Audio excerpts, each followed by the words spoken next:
Hello everybody, this is Jack from Minnelli Studio Entertainment, and I'm here to bring you another video. Today I'm going to bring you a video about all my pickups in the month of February.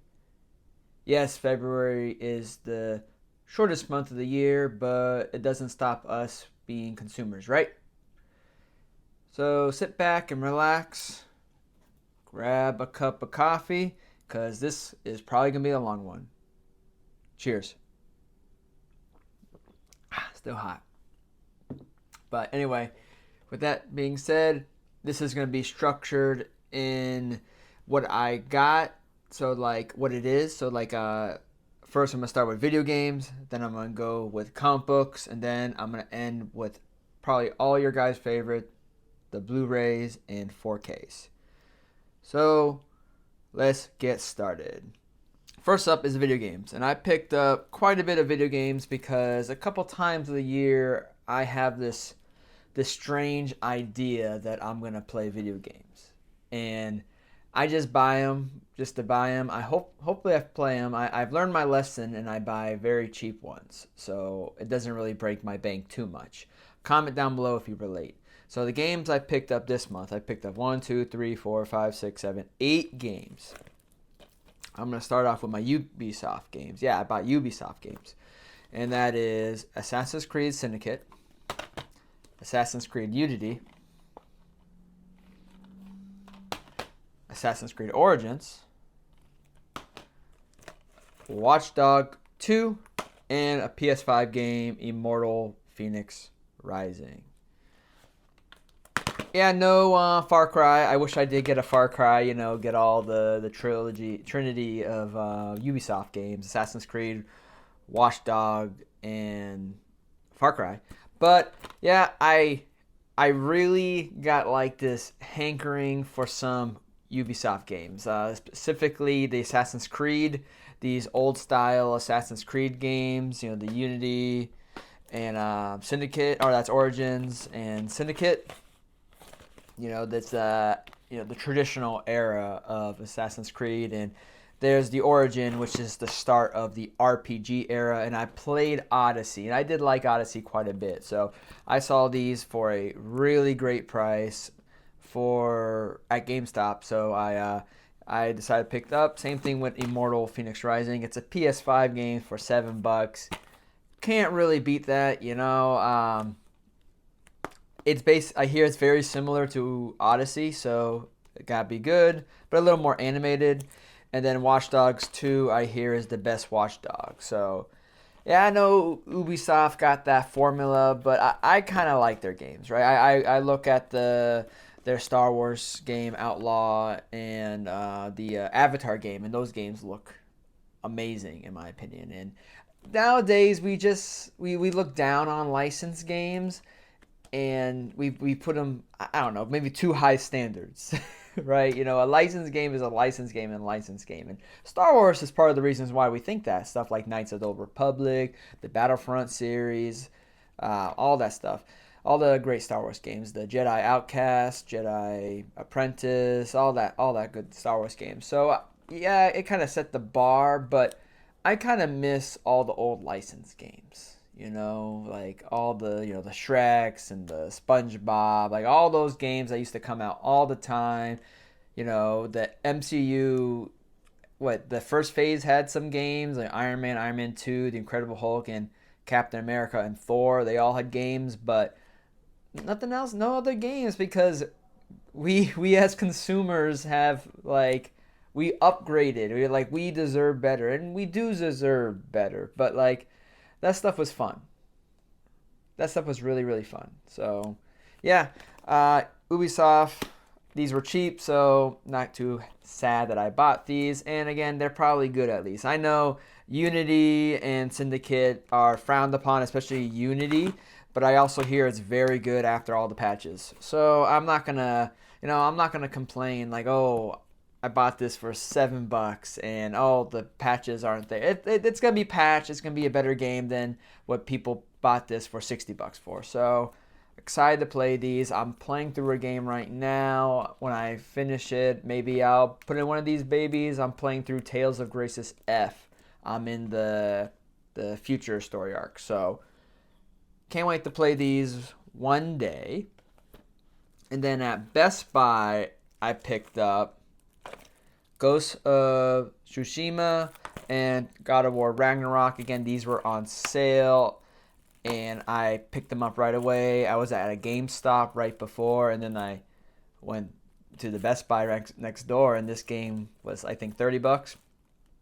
This was $20, and I was just at GameStop, and I saw a gentleman buy this game used for $50. So I wanted to go find them and say, return it and come back here, but I didn't do that because that would be awkward, and I'm not into that. So yeah, I haven't opened these yet. I really want to play these. I like the requel, I guess it's called, the God of War 2018. I like that a lot. The Last of Us, Metal Gear Solid 5 meets God of War game.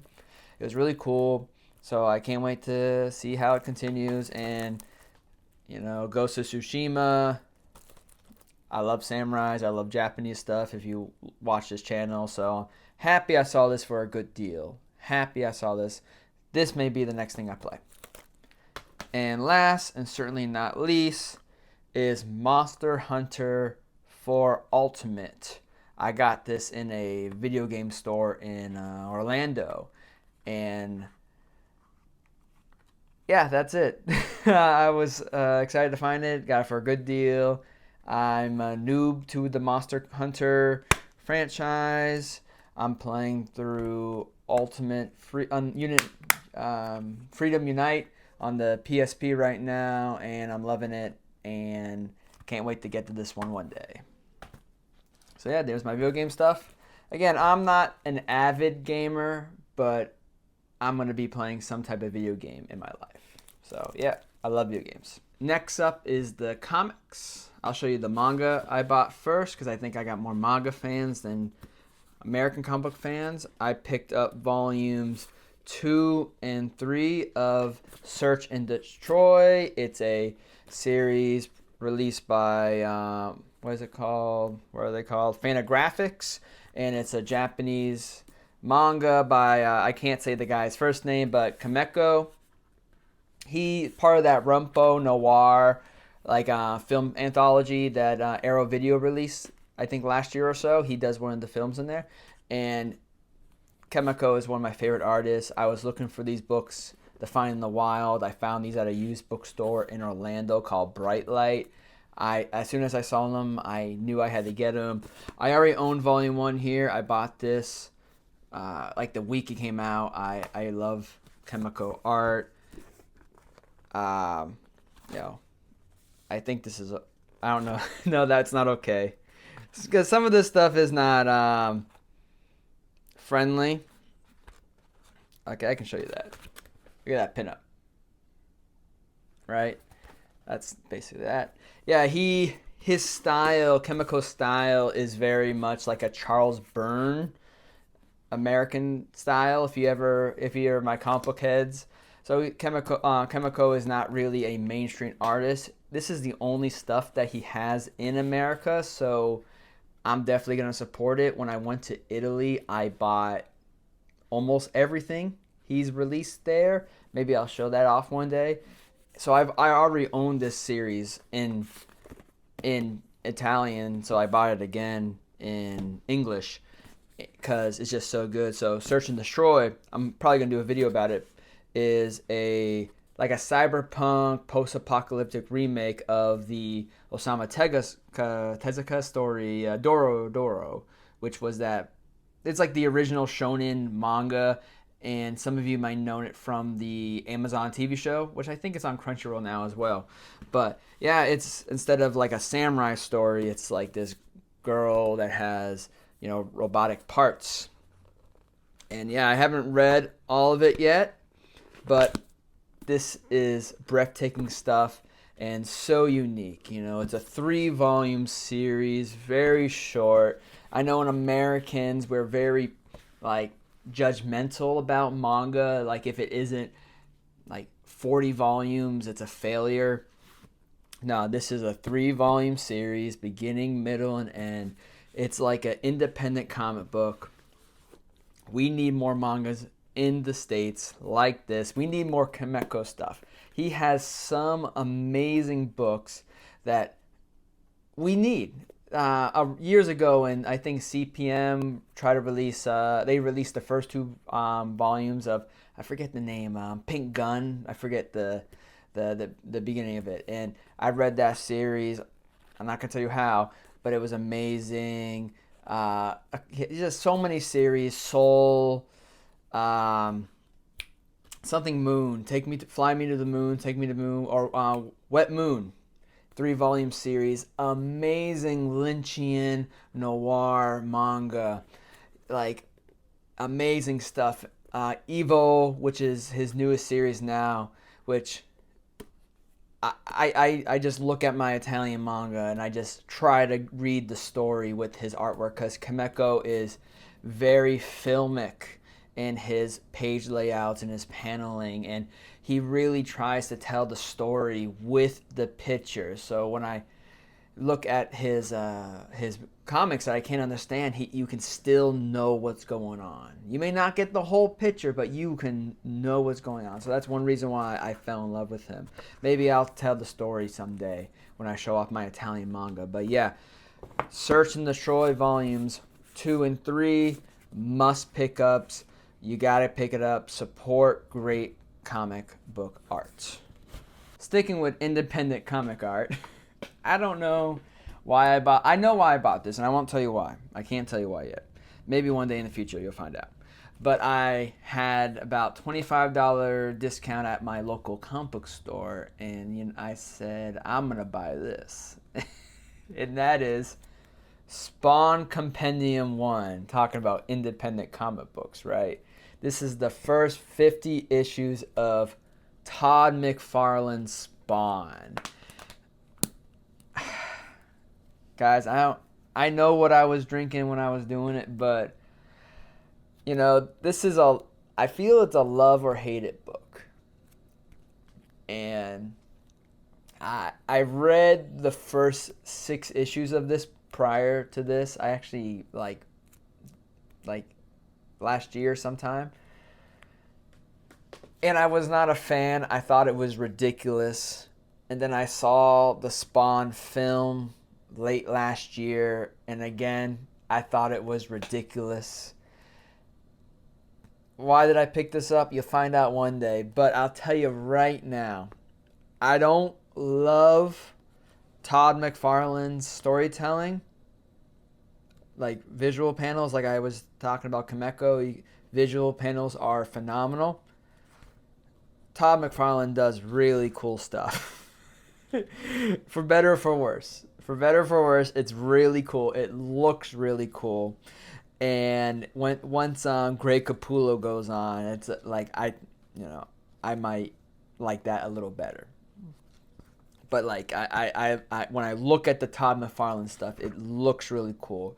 And I'm excited to finally read the Alan Moore, Neil Gaiman, Frank Miller, Dave Sims, and Grant Morrison issues of Spawn. I hear they're very important. I didn't get that far when I read it before. But again, Spawn, when you want to talk about important comics, and I like owning things that are important or things I say are important, things that I say that are important, Spawn is extremely important. I think those early Image years are very important, for better for worse. Wildcats, Jim Lee's Wildcats, not that good, but it's important. Savage Dragon, I haven't read.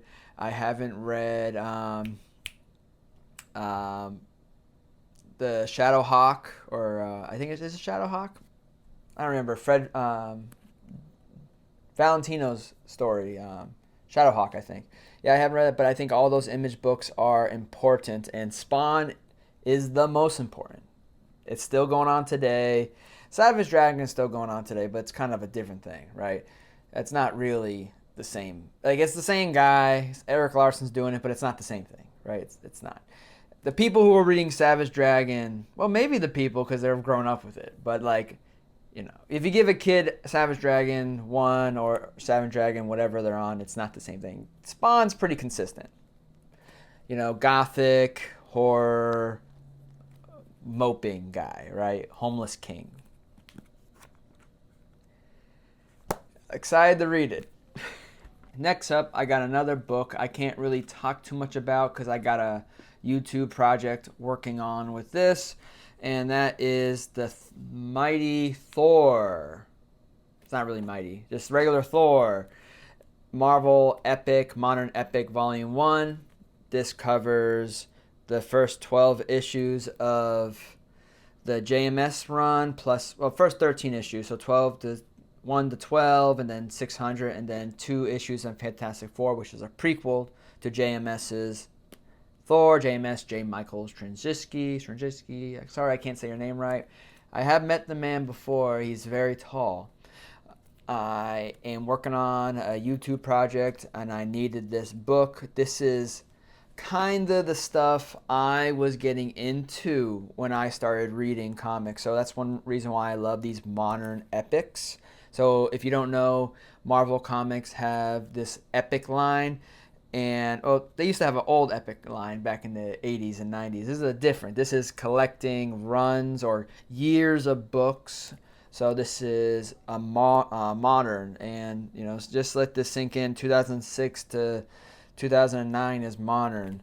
So this book, some material in this book is almost 20 years old. Let that sink in. I know I am.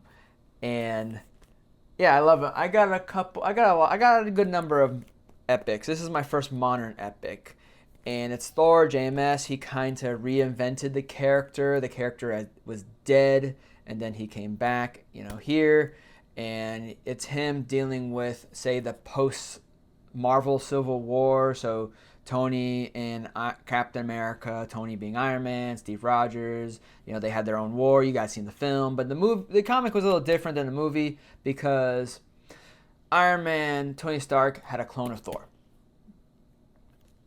And, Thor comes back and let's just say he talks about it. And yeah, this is a very influential run on the character, very important for the films. And I can't be a good person if I don't mention the artist, Oliver Coipel. This is the best Coipel I've seen. Like, this guy is breathtaking. Like, look at that. I know I'm just showing pinups, but like, this guy is breathtaking, and yeah, I can't talk. I can't wait to reread this book. Thor Volume 1. Reborn from Ragnarok. In the last comic book stuff that I bought this month are Volume 1 and 2 of Human Target by Tom King and Smallwood. What's the man's first name? Greg Smallwood. I bought these both at that used bookstore I just mentioned, Bright Light. I'll probably release a video on that in the future. And I am a Tom King fan. I know that's controversial to say.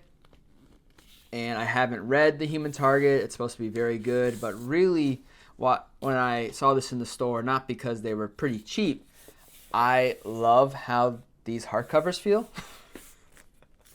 These feel amazing. I love them. And I love how that feels too. It is almost like a novel. And yeah, I don't know really much about this.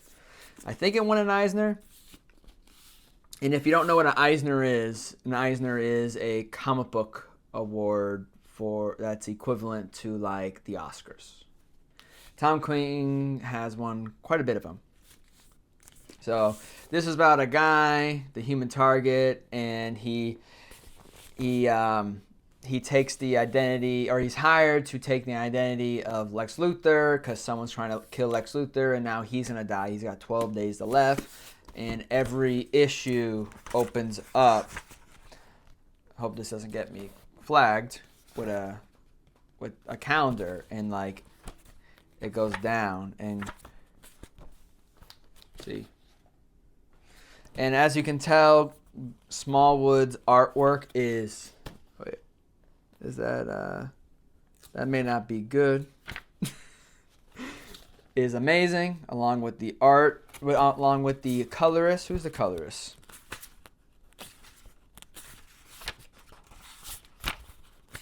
Come on. Greg Smallwood. It just says artist, so yeah. Good job, Greg Smallwood. Your coloring is absolutely amazing. I remember there was a delay between these two when the issues were coming out, and it's because of the art. And as you can see, the art's worth it. So I can't wait to read these. I know he's controversial, but you know, when he's good, and when he's off, he's off. But that's everybody. So that's all my comic book stuff. And I need a sip of coffee. So cheers. How long this is going on? 20 minutes. Wow.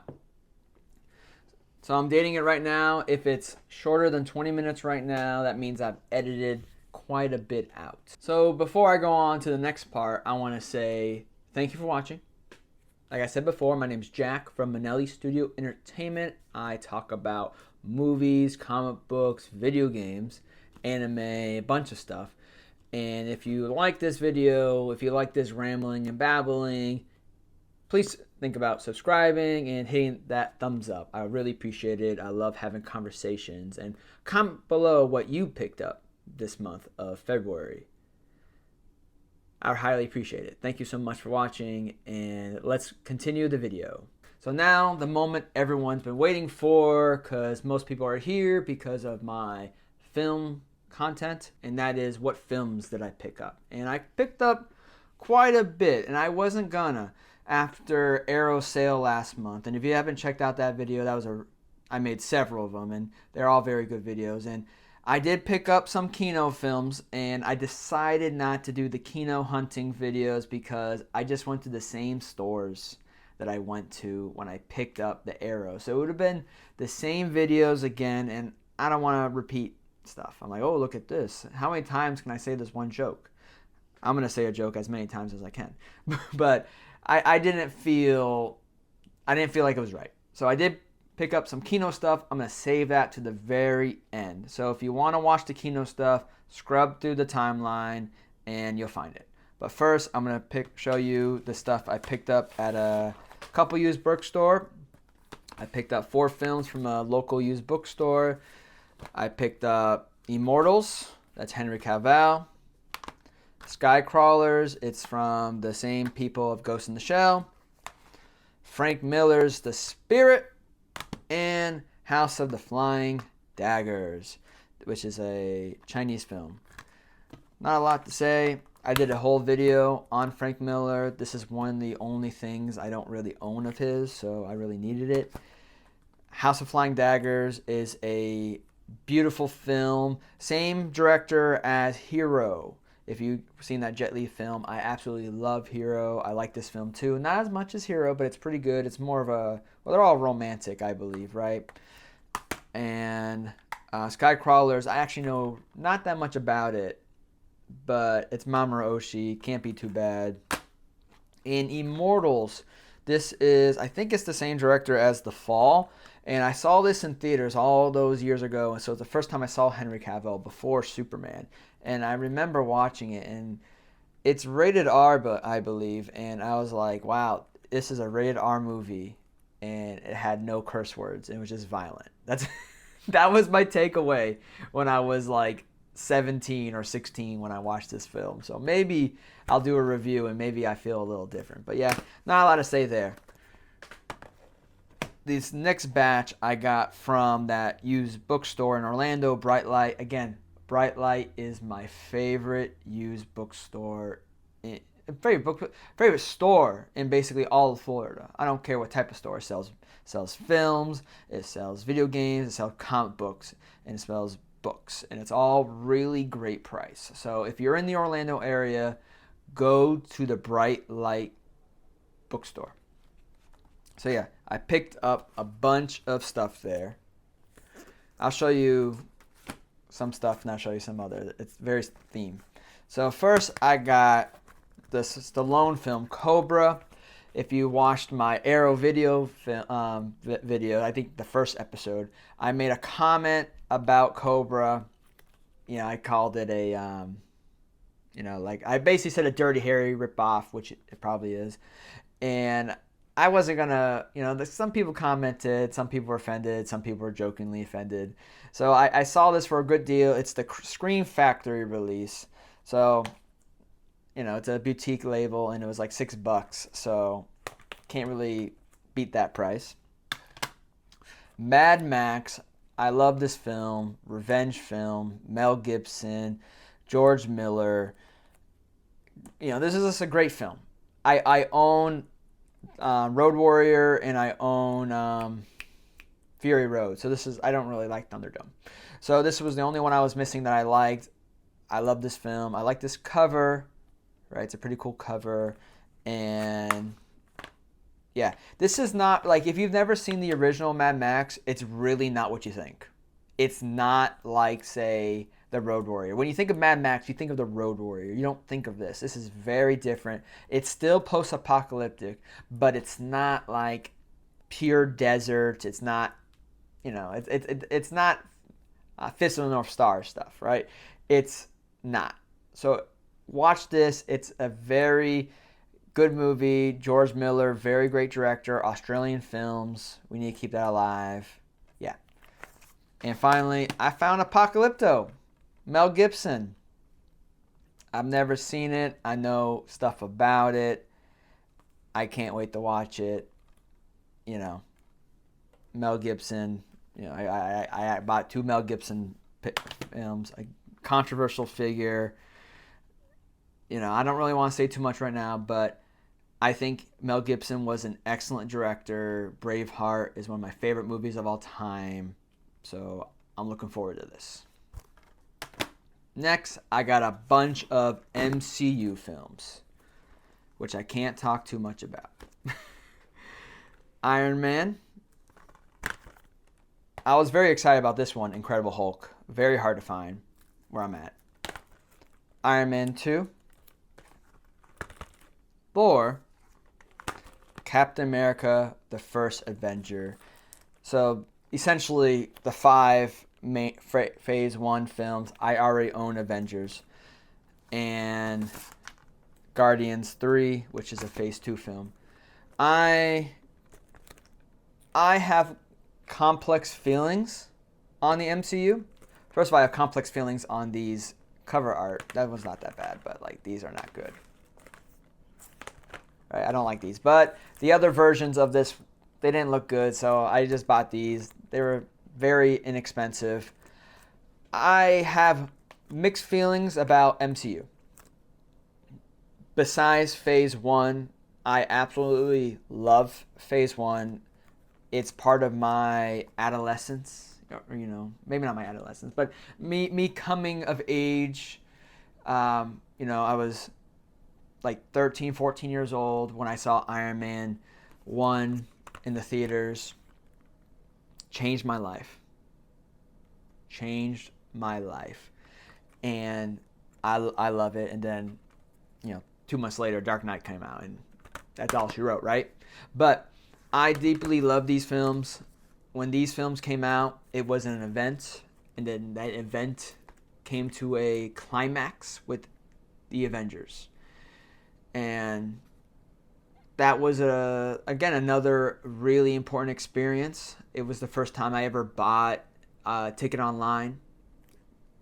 I bought a ticket online, still waited in line to get into the movie theater. It was such a hype moment in the culture, and I love it. And I have conflicted views about that film, but those memories I will never take away. So yeah, I love these films, and I'm gonna work on a big project on them. I'm working on a huge project with these films. So stay tuned for my MCU project. I'm announcing it now. MCU project in the work, at least for Phase 1. And then finally, Guardians Volume 2. I'm a James Gunn fan. I like James Gunn's Superman. I liked the first Guardians plenty. I like Guardians 3. Guardians 2, I really need to rewatch because I think, like, when I think of all the James Gunn films watch, I in my heart, I feel like this is probably the most James Gunn film he's ever made. I think this is the one he's put the most heart into it. And he's just been trying to remake this. And people do not like it. And I want to find out why. I want to watch it. This is also another very important film for me. For me in my my life. I won't talk too much about that. It's a little too personal. But very important to me in my life when I watched this film. It was, very, very good moment. But yeah, I love all the Yondu stuff. All the Yondu stuff. When people comment this film, they talk about, I'm Mary Poppins, y'all. But like the real heart of this film is when Yondu says that ego may be your father, but he ain't your daddy. And that some very powerful stuff right there. Some very powerful stuff. And the opening's really good with this film. I just need to rewatch it, right? I just need to rewatch it. But yeah, what do you guys think about Guardians 2? And what are your thoughts about the MCU in Phase 1? I'm not talking about Phase 2 or 3 or 4 or 5. I'm talking about Phase 1. Where were you there? What were you doing at the time? I was young. I was like, every film I watched was the best. Captain America was the best. Maybe not the Hulk, but I loved the Hulk. I loved Iron Man 2 when it came out. When Thor came out, people were saying the best. And same thing with Captain America. Nowadays, people are a little more critical about them, right? As they should.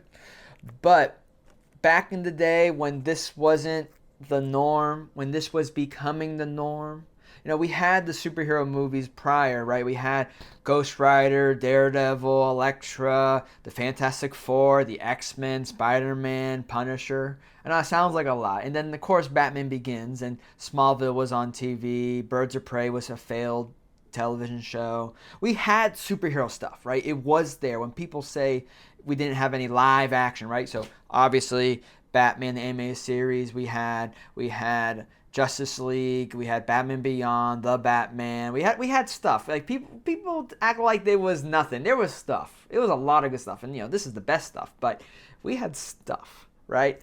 And when the MCU came around, it really showed like it was the best commercial for comic books because especially Phase 1. Phase 1 wasn't really about like it was about the adaptations of the comic books, but it was like, okay, how do we make a good film, right? How do we make great to good films? How do we make entertainment? They're not trying to make something culturally significant. They're not like, okay, $1 billion are rallying on this. No, they're like, okay, let's just make good films.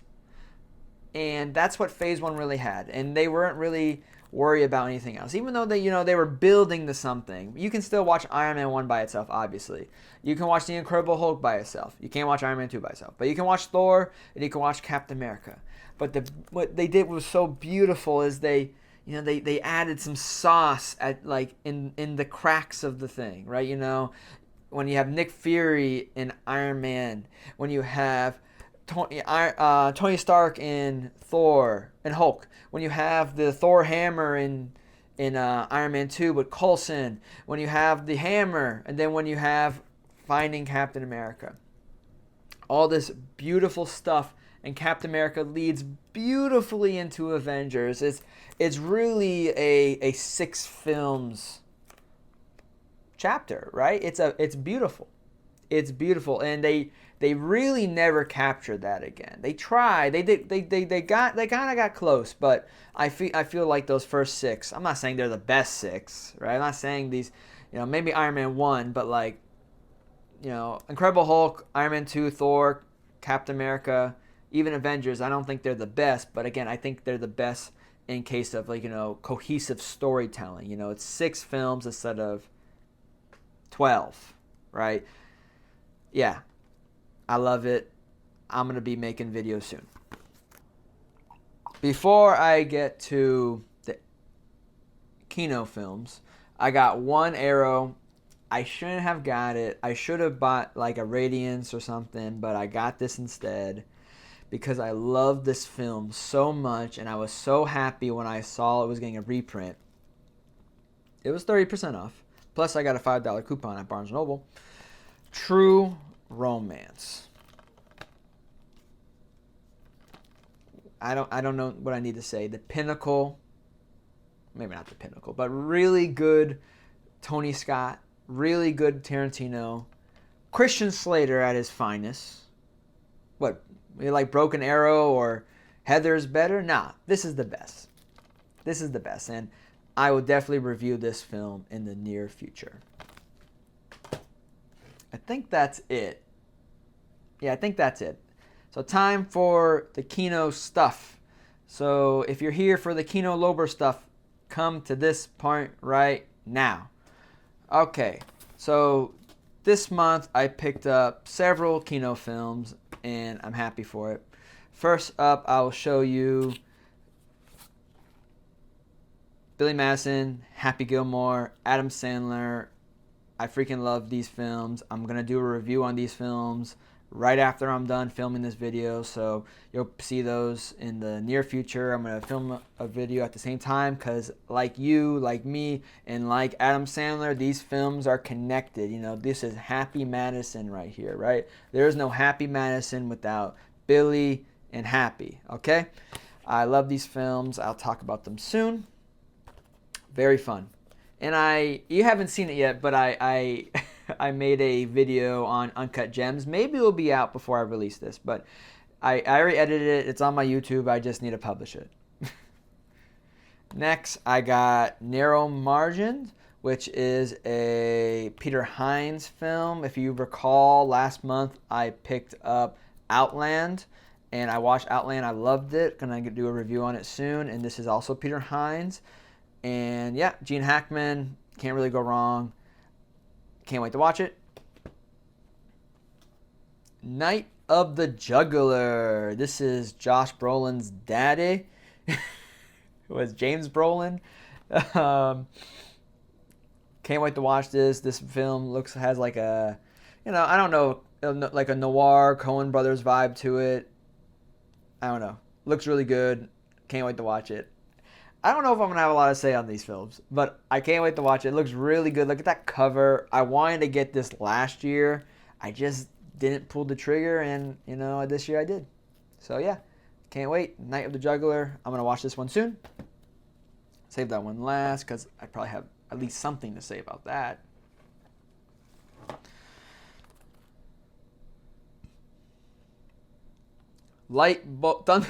Thunderbolt and Lightfoot. Clint Eastwood. This is a Michael Cimino film from Deer Hunter and Heaven's Gate fame. Again, those are, Deer Hunter, phenomenal film. This is his freshman film, directing at least. And yeah, I can't wait to watch it. I love both these guys. Clint Eastwood's one of my favorite directors and actors. Jeff Bridges, young Jeff Bridges. Jeff Bridges, any age, is great, so can't wait to watch it. Know nothing really about it, but I can't wait to watch it. And last, and certainly not least, Bad Lieutenant. That's right. Abel Ferrara, Harvey Keitel, had to make sure. Keitel, yeah, that's it. Bad Lieutenant. I love this film. Abel Ferrara is an amazing director, especially from like 1980 to like Bad Lieutenant. He's great. I've seen a couple, Body Snatchers was a beautiful looking film. It didn't really snatch me though. And I gotta watch some of his other films post that. I hear the Rose Hotel is not that great, but there's a few of them that I want to check out, like The Addict, or is it The Addict? something like that. It's the vampire Christopher Walken's film. And of course, King of New York is a masterpiece. But I think this is a masterpiece as well. If you're a fan of the Shafty Bros, I think you should check this out. This is about a bad lieutenant, right? A cop, a bad lieutenant, not a cop. And he is addicted to drugs, to gambling, and he's a bad cop. And it's Harvey Keitel and it's Abel Ferrara out there with a camera, and they're just making Harvey Keitel do random stuff, and it's amazing. This is kind of in the same vein as Miss 45, which I did a review on that as well, so please check that out. But I haven't seen this copy of it, but I love Bad Lieutenant. It is a wonderful film. Check it out, but it's not for the faint of heart. It's not for the faint of heart. There's some nudity in it. This is the X-rated version, I believe, and yeah, it's really good. So, everybody, that's it. I bought a lot of stuff. I'm happy my wife loves me, because I know she does, because she let me get this stuff. And I believe me, I do watch this stuff. I know this stuff is shrink wrap still. I do watch the stuff. Last month, I didn't watch too many films. I only watched, I think, about 9 films last month. But I got a good excuse. I was watching Dragon Ball. I watched like 60s episode of Dragon Ball. So please don't hate me too bad. And I did go on vacation to Orlando, so I didn't have really much time of watching films. I had time to buy stuff, clearly, but watching stuff I did not have the time because I wasn't here. So I only watched 9 films, and I try to watch 10 films a month, and so I failed in February, but luckily in January I watched 30 films, so I'm okay. But yeah, guys, that's the video. What do you guys think? What do you guys picked up? Look out for those film reviews I'm going to make on Adam Sandler and the Bright Light video. I love that store, and I want to show it some love. And I have an Uncut Gem video coming out very soon, and hopefully some Radiant Films reviews. I think they do great work at Radiance, and I want to show them to you guys. I think they do like 80% great films. I wasn't a fan of the Shinobi box set. I know it's a beautiful looking films, but I wasn't in love with the stories. But yeah, that's being said, I'm Jack from Minnelli Studio Entertainment. Hit that subscribe button if you love rambling about comic books, films, video games, anime, comics. And hit that thumbs up if you appreciate collections and bad decisions. And comment down below your favorite thing you picked up this month. So, again, I'm Jack from Minnelli Studio Entertainment saying, please don't make bad decisions and watch the films you buy. Bye.